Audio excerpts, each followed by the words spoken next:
No vasto universo da teologia e espiritualidade, os anjos ocupam um lugar singular, como mensageiros divinos e agentes celestiais. Dentro desse reino angelical surge uma classificação intrigante, a dicotomia entre os anjos bons e os anjos maus. Embora a informação sobre o estado original dessas entidades seja escassa, a narrativa bíblica sugere que, no ato da criação, Deus contemplou sua obra e a declarou muito boa.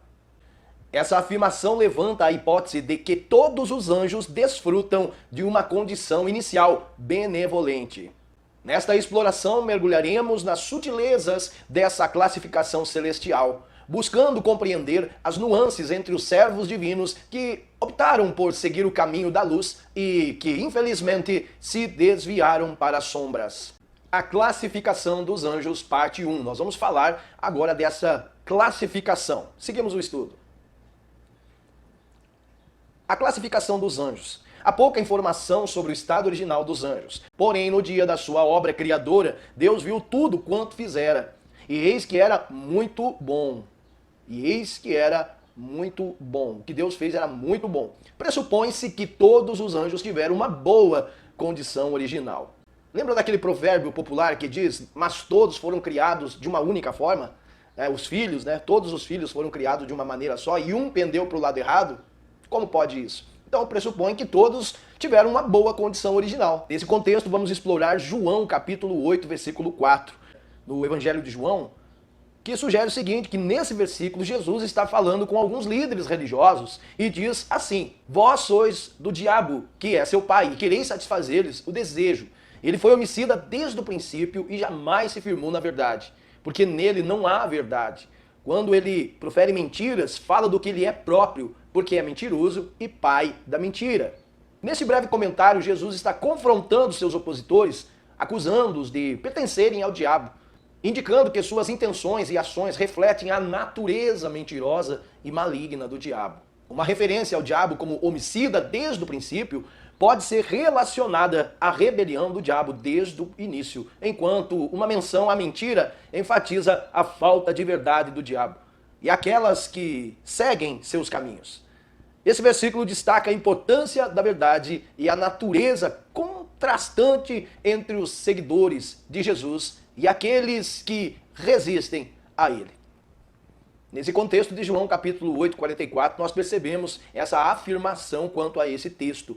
Pressupõe-se então que todos eles tiveram uma única condição, porém alguns se desviaram para os maus caminhos. 2 Pedro capítulo 2, versículo 4, que está escrito assim: porque se Deus não poupou aos anjos que pecaram, mas havendo-os lançados no inferno, os entregou às cadeias da escuridão, ficando reservadas para o juízo. Olha o que diz o próximo texto. E não perdoou ao mundo antigo, mas guardou Noé, a oitava pessoa, o pregador da justiça, ao trazer o dilúvio sobre o mundo dos ímpios. Já 2 Pedro capítulo 2, 4 é um versículo do Novo Testamento da Bíblia. Neste versículo, Pedro abordou a questão dos anjos que pecaram. Porque se Deus não perdoou a anjos quando pecaram, mas lançou-os no inferno e os entregou ao abismo da escuridão, reservando-os para a justiça, esse versículo sugere que Deus não poupou nem ao mesmo os anjos que pecaram, lançando-os no inferno e reservando-os para o julgamento final. Pedro está enfatizando a seriedade do juízo divino, mesmo para seres espirituais que se rebelaram contra Deus. No caso, esse versículo destaca a justiça e a autoridade de Deus sobre todas as criações, inclusive os anjos, e serve como um lembrete da responsabilidade que todos nós temos diante de Deus. No próximo texto que vamos estudar, vai falar sobre os anjos que não guardaram seus principados. Judas capítulo 1, versículo 6, que diz assim: e aos anjos que não guardaram o seu principado, seu governo, seu ministério, mas deixaram a sua própria habitação, reservando-se na escuridão em prisões eternas, até o juízo daqueles dias. Perceba que nós estamos aqui fazendo também uma menção no capítulo anterior que nós acabamos de ler. Você, meu amigo, minha amiga, meu irmão, você perceba que esse texto que nós acabamos de meditar, nós lemos João 8,44, 2 Pedro 2,4 e Judas 1,6, que faz menção sobre esse assunto. e aos anjos que não guardaram o seu principado, mas deixaram a sua própria habitação, ou seja, se desviaram do seu chamado. Reservou-os na escuridão, em prisões eternas até o dia do juízo daquele grande dia. Esses textos, eles nos dão uma direção das condições hoje atuais destes anjos. Vamos examinar o versículo de Judas, capítulo 1, versículo 6, que diz o seguinte: os anjos que não guardaram a sua posição original, mas abandonaram a sua própria morada, eles os têm guardados nas trevas, presos com correntes eternas para o juízo daquele grande dia. Nesse versículo, Judas está falando sobre os anjos que abandonaram a sua posição original. A linguagem sugere uma rebelião ou desobediência por parte desses anjos. A menção de guardados em trevas e presos com correntes eternas simboliza a vingança divina por sua transgressão. O contexto do versículo destaca a seriedade da apostasia e a inevitabilidade da justiça divina para aqueles que se rebelaram contra Deus. Neste breve comentário, podemos dizer que Judas está alertando seus leitores sobre as consequências severas da desobediência e rebelião, usando a queda dos anjos como exemplo. Se destaca a justiça de Deus em punir aqueles que abandonaram a sua posição original e seguem um caminho de rebeldia. Os anjos bons são chamados de anjos eleitos. São chamados de anjos eleitos. Vejamos o que diz o próximo livro da Bíblia. Conjuro-te diante de Deus e do Senhor Jesus Cristo e dos anjos eleitos, que sem prevenção guardes essas coisas, nada fazendo por parcialidade. Versículo de 1 Timóteo, capítulo 5, versículo 21, está inserido na carta escrita por Paulo a Timóteo e diz o seguinte: conjuro-te diante de Deus e do Senhor Jesus Cristo e dos anjos eleitos que sem prevenção guarda estas coisas, nada fazendo com parcialidade. Nesse versículo, Paulo está fazendo um sério apelo a Timóteo, utilizando a expressão conjuro-te diante de Deus para enfatizar a gravidade do pedido. Ele também menciona Jesus Cristo e os anjos eleitos, marcando a solenidade da exortação. A instrução principal é para que Timóteo guarde as coisas mencionadas, indicando que ele mantenha e proteja cuidadosamente as responsabilidades dadas a ele. O apelo para fazer isso sem prevenção destaca a necessidade de agir com imparcialidade, sem favorecimento pessoal. Paulo, ao fazer esse apelo, está enfatizando a importância da integridade e justiça nas responsabilidades que Timóteo tem na comunidade cristã. Ele está instando Timóteo a ser fiel, imparcial e responsável em suas funções, agindo sobre a perspectiva divina e consciente da presença de Deus, Jesus Cristo e dos anjos eleitos. Os anjos bons são chamados anjos eleitos e, evidentemente, receberam graça suficiente para habitá-los e manter sua posição de perseverança, pelo qual foram confirmados em sua condição e agora são incapazes de pecar. Nessa sequência, agora nós vamos entender alguns pontos cruciais. São chamados também de santos anjos ou anjos de luz. Nesse contexto, a Bíblia nos diz o seguinte: e não é maravilha, porque o próprio Satanás se transfigura em anjos de luz. Perceba que nesse texto também Satanás se transfigura em um anjo de luz. Com qual intuito? Com qual missão? Também de confundir os eleitos, também de confundir você e a mim, se passando por santos anjos, se passando por anjos de luz. Então esse alerta que está para nós em 2 Coríntios capítulo 11, versículo 14. O versículo de 2 Coríntios capítulo 11, versículo 14, faz parte da segunda epístola de Paulo aos Coríntios e aborda questões relacionadas à falsa doutrina e à enganação. O versículo em questão diz o seguinte: e não é maravilha, porque o próprio Satanás se transfigura em anjo de luz. Nesse versículo, Paulo está alertando os coríntios sobre a capacidade de Satanás de se disfarçar como anjo de luz. Ele está enfatizando a sutileza e astúcia do oponente espiritual, destacando que Satanás não se revela de maneira óbvia, mas pode parecer ou aparecer como algo que parece bom, justo ou até mesmo celestial. Essa passagem alerta os crentes para não serem ingênuos ou facilmente enganados, pois a falsidade pode se disfarçar como algo piedoso. Paulo está incentivando os coríntios a discernirem espiritualmente e permanecerem vigilantes contra as influências que, apesar de parecerem benevolentes, podem, na verdade, levar ao erro e à descrença. Essa análise sugere que a passagem destaca a importância do discernimento espiritual e da vigilância diante das artimanhas enganosas de Satanás, que podem explorar a falsa aparência de luz para conduzir as pessoas para longe da verdade. Nesta primeira passagem de 2 Coríntios, capítulo 11, versículo 14, nós contemplamos o texto falando de anjos de luz, falando também de santos anjos e também relatando ali a transfiguração de Satanás, se transfigurando em anjo de luz para enganar os eleitos, confundir as pessoas. E esses anjos, eles sempre contemplam a face de Deus, eles estão 24 horas contemplando a face de Deus. No texto de Lucas 9, 26 diz: porque qualquer que de mim e das minhas palavras se envergonhar, dele se envergonhará o Filho do Homem, no caso Jesus, quando vier na sua glória e na glória do Pai e dos seus santos anjos. Perceba que aqui o texto está fazendo menção nessa participação do Pai, do Filho e dos anjos. Os anjos, por ter alcançado um nível alto de santificação, eles recebem a oportunidade de estar com o Pai e estar com o Filho quando ele vier na sua glória. O versículo de Lucas, capítulo 9, versículo 26, faz parte do Evangelho segundo Lucas e apresenta as palavras de Jesus. O versículo diz o seguinte: pois quem se envergonhar de mim e das minhas palavras, dele se envergonhará o Filho do Homem quando vier na sua glória e na do Pai e dos anjos, no caso, santos anjos. Esse versículo destaca a importância da atitude e postura das pessoas em relação, meus amados, a Jesus e às suas palavras. Jesus está alertando sobre a gravidade da vergonha que alguém pode enfrentar se escolher se envergonhar de Cristo ou rejeitar as suas palavras. A referência ao Filho do Homem é a única autodesignação que Jesus frequentemente usava para se referir a si mesmo. Ele fala sobre sua futura vinda em glória, juntamente com a glória do Pai e dos santos anjos. Isso aponta para um contexto escatológico, relacionado aos eventos finais e à consumação do reino de Deus. Em termos de interpretação e comentário, esse versículo destaca a importância da confissão e testemunho de fé em Jesus. A vergonha diante de Cristo e de suas palavras pode resultar em consequências no julgamento final. Isso encorajou os seguidores de Jesus a permanecerem fiéis e corajosos em sua fé, mesmo em meio às pressões e desafios que poderão enfrentar. Acabamos de ler o texto de Lucas, capítulo 9, versículo 26, que fala sobre aqueles que se envergonham do Filho.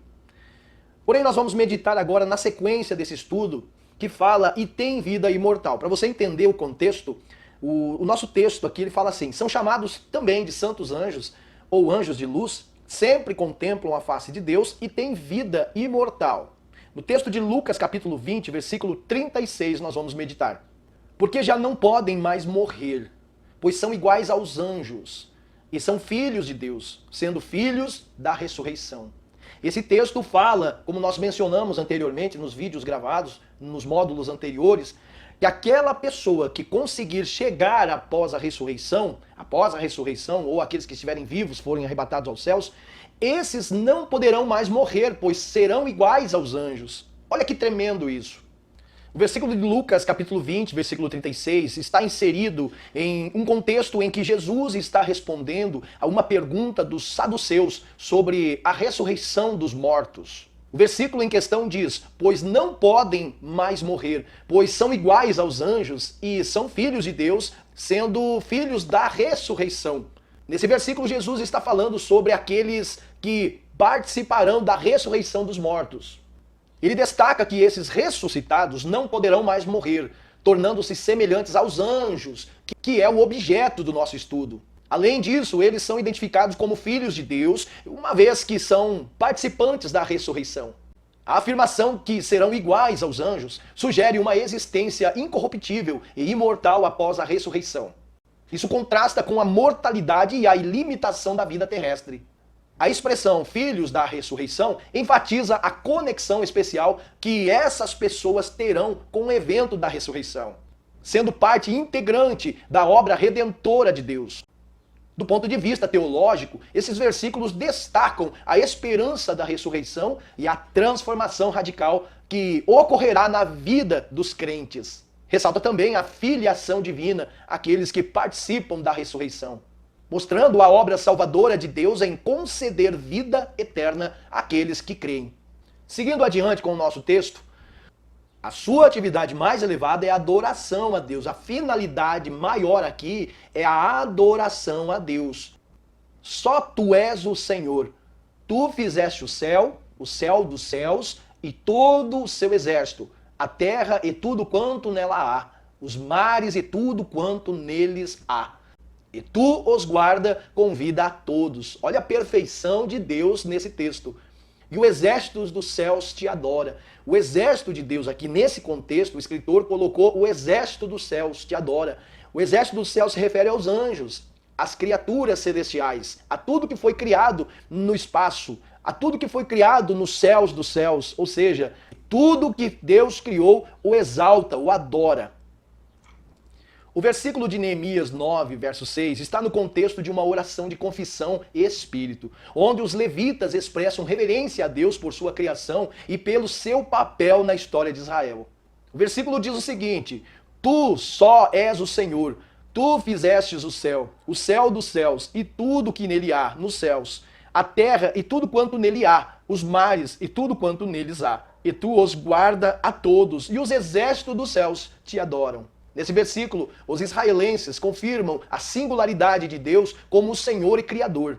Eles enfatizam que foi Deus quem fez os céus dos céus, a terra, o mar e tudo o que neles existem. Além disso, destaca a soberania de Deus sobre todas as suas criações, ressaltando que eles os guarda e recebe a adoração até mesmo dos exércitos celestiais. A análise e o comentário desses versículos revelam uma profunda inspiração e reconhecimento da grandiosidade de Deus como o criador e mantenedor de todo o universo.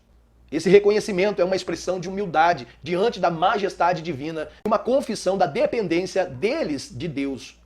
A referência ao exército dos céus adorando a Deus também destaca a natureza universal da adoração a Deus, indo além das fronteiras terrenas. Esse versículo, portanto, destaca a centralidade de Deus na história e na existência de Israel.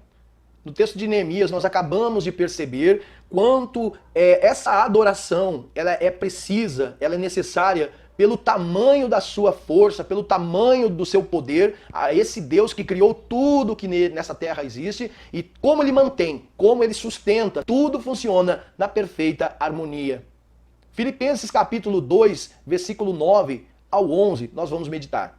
Por isso, também Deus o exaltou soberanamente. Ele deu um nome que é sobre todo nome.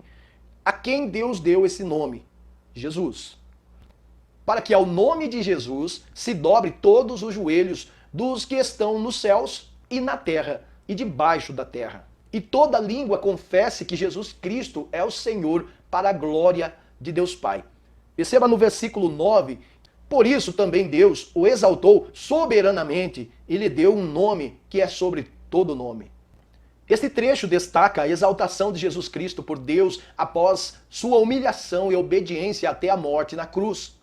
Aqui alguns pontos de análise e comentários. Exaltação divina. O verso 9 enfatiza que Deus exaltou Jesus à mais alta posição e lhe deu um nome acima de todo nome. Isso ressalta a autoridade divina e a resposta de Deus à aprovação e ao sacrifício de Jesus.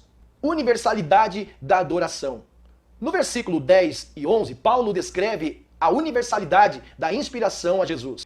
Toda criatura, nos céus, na terra, debaixo da terra, se curvará diante dele. Isso ressalta não apenas a soberania de Jesus, mas também a sua supremacia sobre toda a criação. A linguagem usada sugere que, no final, toda língua confessará que Jesus Cristo é o Senhor. Isso implica que, quer voluntariamente ou por força das autoridades, toda a criatura considerará a personalidade do Senhor Jesus Cristo. Glória de Deus Pai. O objetivo desta adoração é para a glória de Deus Pai. Isso destaca a unidade na Trindade e a harmonia de propósito entre o Pai e o Filho. Este trecho é um dos mais poderosos em termos de exaltar a pessoa de Jesus Cristo e afirmar sua soberania, que inspira os cristãos a adorarem a Cristo, registrando-o como Senhor e Salvador, e aponta para um futuro em que toda a criação prestará homenagem a Ele. Hebreus capítulo 1, versículo 6, ressalta a posição única e exaltada de Jesus Cristo. Quando, porém, Deus introduz novamente o primogênito no mundo, diz: todos os anjos de Deus o adorem. E outra vez, quando introduz no mundo o primogênito, Jesus, diz: e todos os anjos o adorem. É uma ordem de Deus que todos os anjos de Deus o adorem. Hebreus no capítulo 1, verso 6, é um versículo que ressalta a posição única e exaltada de Jesus Cristo. Quando, porém, Deus introduz novamente o primogênito no mundo, diz: todos os anjos de Deus o adorem. Uma referência ao primogênito destaca a preeminência de Jesus. Essas palavras não se referem apenas à ordem de nascimento, mas indica uma posição de honra e autoridade. Quando Deus o introduz novamente no mundo, sugere a encarnação de Jesus, seu nascimento humano. O versículo afirma que todos os anjos de Deus devem adorar a Jesus. Assim se destaca a posição única e divina de Cristo, que transcende até os mesmos seres celestiais.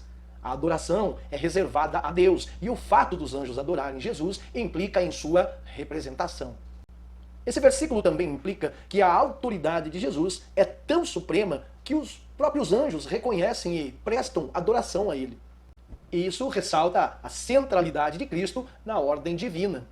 A citação pode ser uma referência ao Antigo Testamento, e alguns estudiosos sugerem que pode estar relacionado com o Salmo 97, verso 7, que diz: confundidos sejam todos os que servem imagens de escultura, que se gloriam de ídolos, prostrai-vos diante dele todos os deuses.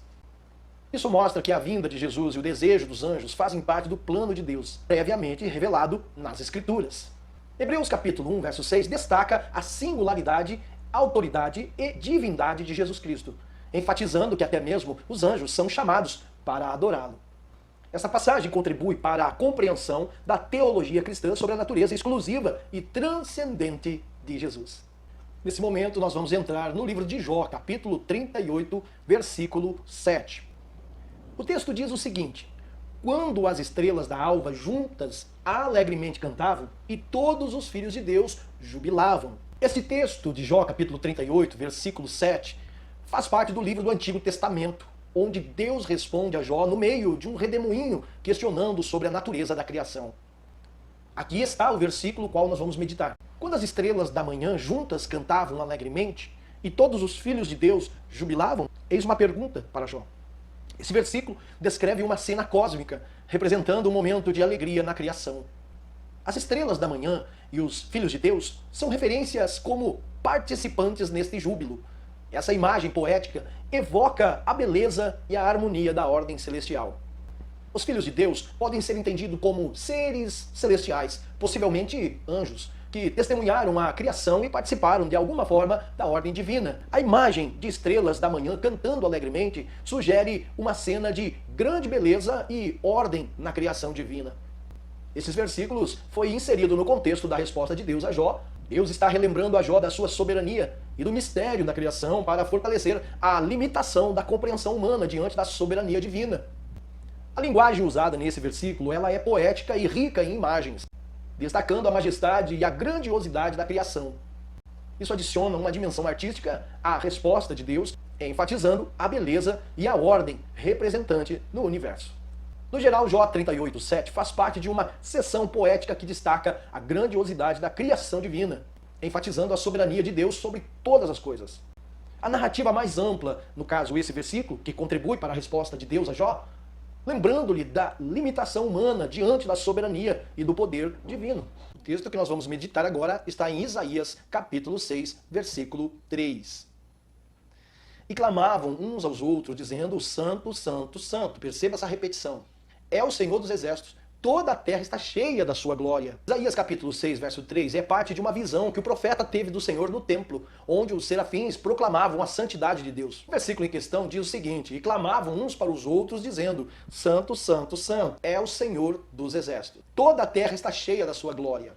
A repetição da palavra santo 3 vezes é uma forma poética de enfatizar a santidade de Deus. Além disso, alguns estudiosos veem nesse verso uma alusão à Trindade, traz a reprodução e destaca a santidade do Pai, do Filho e do Espírito Santo. A proclamação dos serafins destaca a natureza santa de Deus, ressaltando sua separação e perfeição moral. A afirmação de que toda a terra está cheia da sua glória sugere o seguinte, que a presença e o poder de Deus permeia em todo o universo. A proclamação dos serafins indica um reconhecimento da glória de Deus, não apenas no templo, mas em toda a terra. Isso enfatiza a soberania e a terra, no caso, a presença de Deus, por todos os cantos da terra. Essa visão impactante leva Isaías a considerar a sua própria impureza e também a impureza do povo diante da santidade divina do Criador. Essa percepção resulta em reclamação e comissionamento profético para Isaías.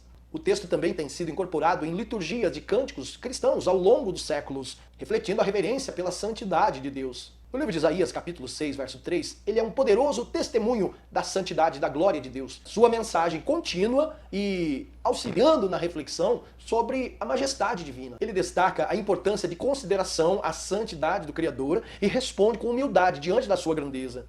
Ele destaca a importância de considerações à santidade de Deus e nos convida a se apresentar com humildade diante da sua grandeza e soberania. O texto que nós vamos meditar agora está no livro de Salmos, capítulo 103, versículo 20.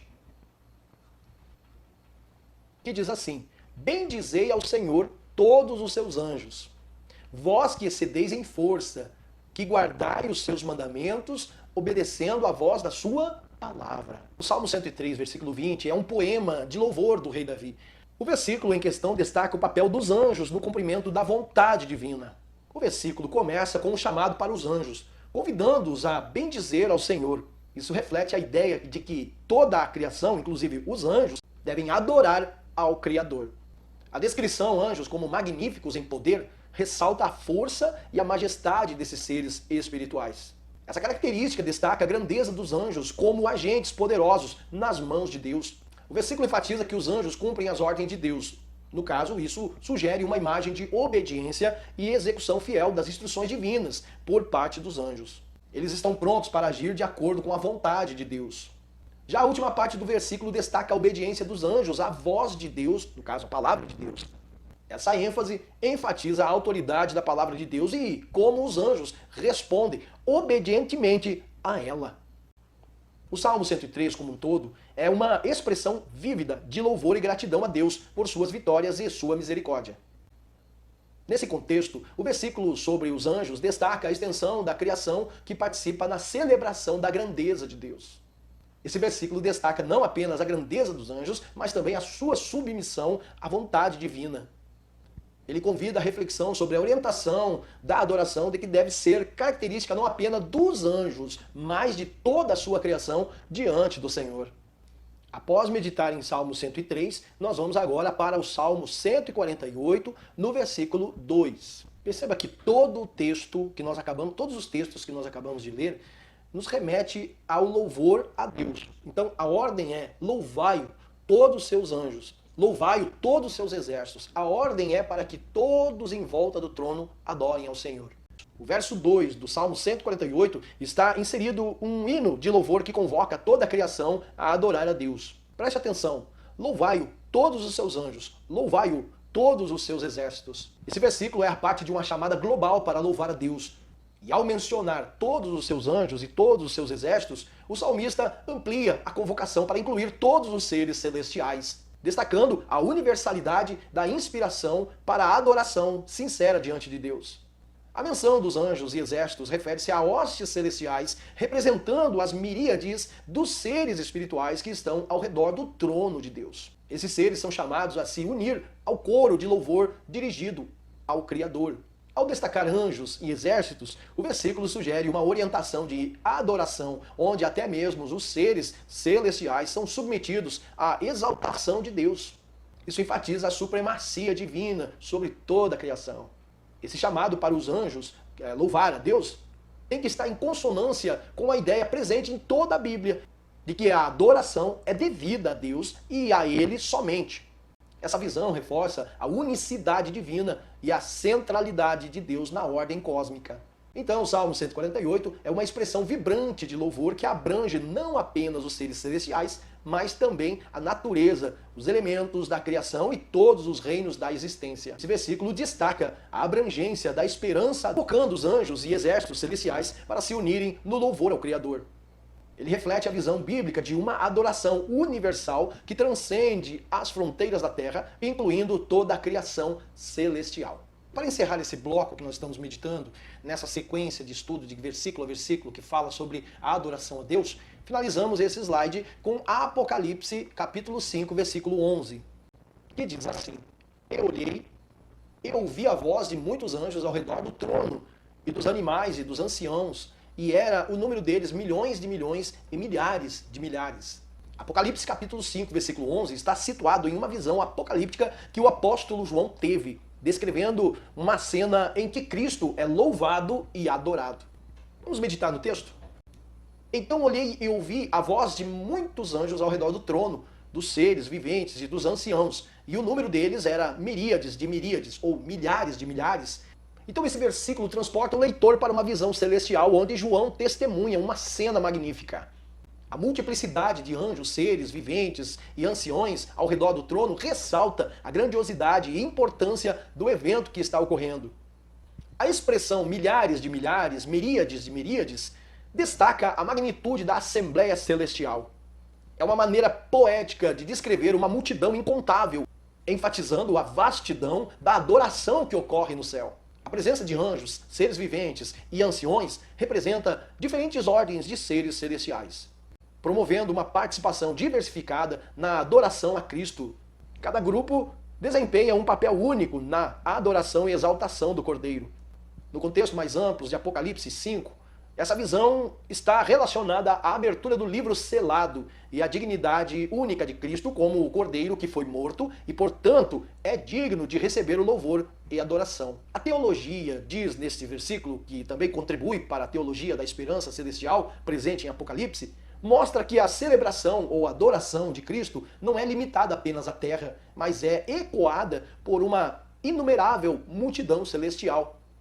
Melhor dizendo, Apocalipse capítulo 5, versículo 11, retrata então uma visão espetacular de adoração no céu, envolvendo uma grande multidão de seres celestiais. E essa cena destaca a universalidade e grandiosidade da adoração a Cristo como Cordeiro de Deus. Nós estamos chegando ao fim desse bloco, desse tema que nós estamos tratando, falando 4 tipos de anjos bons. Ou seja, tanto no grego quanto no hebraico, a palavra anjo, como a gente disse anteriormente, nas aulas anteriores, eles são mensageiros e são exército como seres alados para nos favorecer. Daniel capítulo 9, versículo 21, está inserido no contexto da oração e confissão de Daniel, enquanto ele busca compreender as profecias e a vontade de Deus para Israel. Vamos meditar no texto. Sim, enquanto eu ainda estava falando na oração, o homem Gabriel, no caso o anjo Gabriel, que eu tinha visto na minha visão inicial, veio voando rapidamente para mim no tempo da oferta da tarde. O anjo Gabriel é enviado como resposta à oração a Daniel. O versículo destaca a figura do anjo Gabriel, que é mencionada em outras passagens bíblicas como mensageiro celestial. Ele aparece anteriormente a Daniel durante uma visão. Daniel capítulo 8, versículo 16 diz assim: E ouvi a voz de um homem entre as margens de Ulai, o qual gritou e disse: Gabriel, dá a entender a este a visão. E agora ele volta em resposta à oração de Daniel. A expressão veio fluindo rapidamente para mim destaca a prontidão da resposta divina. Isso sugere a rapidez com que Deus envia a resposta às orações sinceras, trazendo a atenção de Deus aos clamores do seu povo. A menção ao tempo da oferta da tarde refere-se a um dos momentos diários de sacrifício no Antigo Testamento. Essa referência destaca a conexão, a resposta de Deus e a prática religiosa formal de Israel. No versículo seguinte, Daniel, capítulo 9, versículo 22, Gabriel explica a Daniel a visão e fornece informações importantes sobre o cumprimento das profecias. Ele é enviado para dar entendimento ao profeta e trazer o consolo ao povo. Então Daniel, capítulo 9, versículo 21, destaca a prontidão de Deus em responder à oração sincera de Daniel, enviando o anjo Gabriel para fornecer entendimento e orientação. Isso ilustra a interação dinâmica entre a oração humana e a resposta divina, destacando a importância da comunicação entre Deus e o seu povo. Quando adentramos cada vez mais nos textos bíblicos, nós nos surpreendemos cada vez mais. Quando nós buscamos mais esse conhecimento em angelologia, nós começamos a compreender um pouco mais sobre essa esfera espiritual que rege a ação dos anjos na adoração profética ao Deus Criador. Vamos ler Apocalipse capítulo 14, versículo 6. E vi outro anjo voar pelo meio do céu, e tinha o evangelho eterno, para o proclamar aos que habitam sobre a terra, e a toda a nação, e tribo, e língua, e povo. Apocalipse 14:6 é um versículo que apresenta uma visão apocalíptica de um anjo proclamando uma mensagem eterna. Analise comigo o contexto do tema. Vi outro anjo voando pelo meio do céu, tendo um evangelho eterno para pregar aos que habitam na terra e toda a nação, tribo, língua e povo. A visão começa com a missão de um anjo que representa um mensageiro celestial enviado por Deus. A imagem de um anjo voando pelo meio do céu destaca a magnitude e a importância da mensagem que está prestes a ser proclamada. O anjo traz consigo um evangelho eterno, ou seja, esse termo ressalta a natureza perene e atemporal da mensagem que está sendo proclamada. É uma mensagem de importância transcendente relacionada ao plano eterno de Deus para a salvação da humanidade. A expressão aos que habitam na terra, a toda nação, tribo, língua e povo, destaca a universalidade da mensagem. Não está limitado a uma cultura específica, mas é projetada para toda a humanidade, independentemente da sua origem ou língua. O contexto subsequente de Apocalipse 14, verso 7, revela que a mensagem central é um chamado à inspiração ao Criador. O contexto subsequente de Apocalipse 14, 7 revela que a mensagem central é um chamado à adoração ao Criador. Este é um tema recorrente no livro de Apocalipse que enfatiza a supremacia e a dignidade de Deus. O livro de Apocalipse usa simbolismos, imagens apocalípticas para comunicar as verdades espirituais. A visão do anjo e a sua mensagem é parte de uma narrativa que descreve os eventos escatológicos e o cumprimento final do plano divino. No geral, Apocalipse 14:6 apresenta uma visão apocalíptica que destaca a universalidade e o atemporalismo da mensagem do Evangelho, simbolizada pelo anjo celestial. Essa mensagem é projetada para alcançar todas as pessoas, inspirando-as a prestar uma adoração em espírito ao Deus eterno. Ainda dentro desse tema, chegando para o final desse bloco, desde a entrada do pecado no mundo, eles são enviados para dar assistência aos herdeiros da salvação. O último texto que nós vamos meditar agora é Hebreus capítulo 1, versículo 14. Não são porventura todos eles espíritos ministradores, enviados para servir a favor daqueles que hão de herdar a salvação? Hebreus 1,14 é um versículo que destaca o papel dos anjos no serviço aos herdeiros da salvação. Pense comigo assim: não são todos eles espíritos ministradores, enviados para servir a favor daqueles que hão de herdar a salvação? Perceba que o versículo começa com uma pergunta retórica que destaca a natureza dos anjos como espíritos ministradores. É claro que isso implica que os anjos são enviados por Deus para cumprir um papel de serviço ou um ministério. A função dos anjos, de acordo com o versículo, é servir a favor daqueles que têm a herdar a salvação. Isso indica que os anjos desempenham um papel de auxiliar e proteger os crentes, os herdeiros da salvação. A palavra ministradores sugere uma atuação ativa e protetora dos anjos. Eles não apenas realizam tarefas, mas estão inseridos e envolvidos no cuidado e na proteção daqueles que são destinados a herdar essa salvação. Uma referência aos herdeiros da salvação aponta para os crentes, aqueles que, por meio da fé em Cristo, são destinados a herdar a salvação eterna. Os anjos são esses a serviço desses herdeiros, cumprindo a vontade divina em relação a estes. Esse versículo está inserido no início da carta aos Hebreus, que enfatiza a supremacia de Cristo sobre os anjos. A passagem ressalta que, embora os anjos desempenhem um papel importante, eles estão subordinados a Cristo, o Filho de Deus. No entanto, Hebreus capítulo 1, verso 14, destaca a função dos anjos como servidores a serviço dos herdeiros da salvação. Essa passagem enfatiza a relação protetora dos anjos com os crentes, sublinhando o cuidado divino e a assistência providencial que os crentes recebem por meio dos ministros celestiais.